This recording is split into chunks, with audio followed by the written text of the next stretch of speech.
Programa Sociedade Solidária de Volta, hoje falando sobre os direitos de crianças e adolescentes, em especial sobre a primeira infância, a fase central de desenvolvimento de cada indivíduo, de cada cidadão, que vai da gestação até os 6 anos de idade. Uma fase que, durante muitos anos, foi negligenciada no Brasil e no mundo. Quem conversa conosco sobre este tema é o professor Eduardo Marino, representante do Núcleo Ciência pela Infância. Ele atua na Fundação Maria Cecília Souto Vidigal, que também se dedica a essa causa. Bom, no bloco anterior, nós já falávamos sobre a importância dessa fase, o quanto que muitas vezes não se dá a devida atenção a ela para o desenvolvimento daquela criança, daquele jovem. Agora, olhando para a realidade do Brasil hoje, o que é decisivo, precisa ser oferecido e não tem sido no nosso país. Inclusive, temos uma legislação que está aí em elaboração, o Marco Legal da Primeira Infância, que estabelece alguns parâmetros, né? Para quem está nos acompanhando, qual é a diferença que precisamos fazer para que as crianças nascidas hoje possam ter um desenvolvimento pleno assegurado?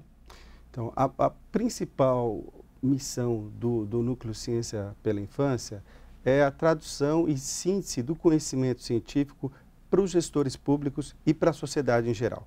Então, um dos esforços que nós fizemos nesse sentido foi a criação de um programa de liderança, é um curso que acontece na Universidade de Harvard, parte na Universidade de Harvard e parte aqui no Brasil, onde nós levamos gestores públicos e legisladores para que eles se sensibilizem para a importância da primeira infância e possam criar tanto legislação quanto programas voltados à primeira infância.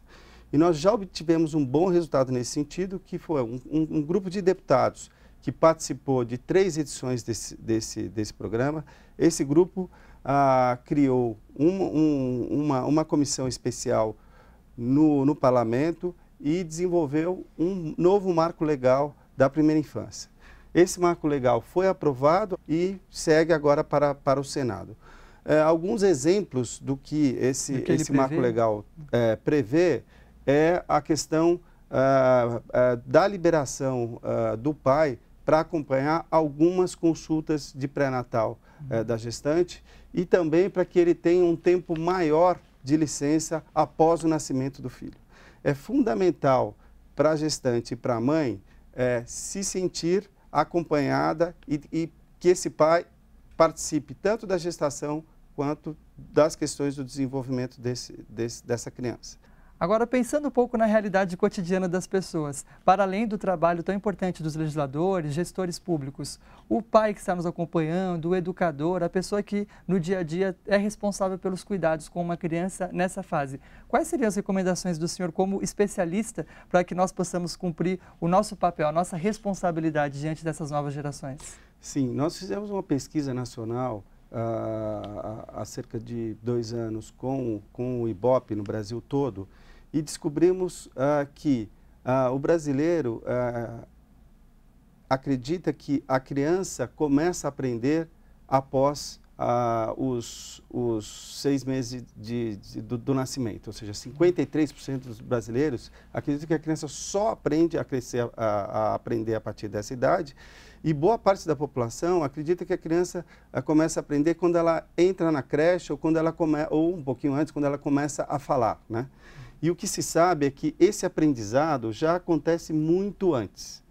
Então, e esse aprendizado, ele se dá fundamentalmente a partir da interação adulto e criança. Conversar com a criança é a maior dica que eu posso dar.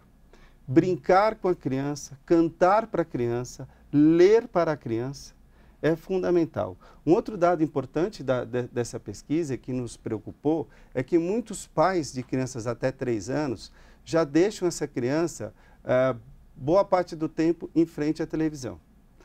Não que a televisão seja um grande problema para a criança. Pode estar passando um programa que seja apropriado para essa faixa etária, mas se tiver um adulto interagindo, fazendo uma mediação entre a televisão e a criança, isso pode ajudar muito no desenvolvimento da criança. Porque a criança não consegue interagir objetivamente com a televisão. Então, isso não ajuda para o bom desenvolvimento dela. Bom, então temos O dever de casa a fazer no Brasil, com relação às nossas crianças nessa fase, da gestação até os 6 anos de idade. Temos um grande desafio, que é a própria população se conscientizar, se esclarecer disso. Diante dessa realidade, quais são as prioridades, as principais estratégias de atuação do Núcleo Ciência pela Infância? Sim.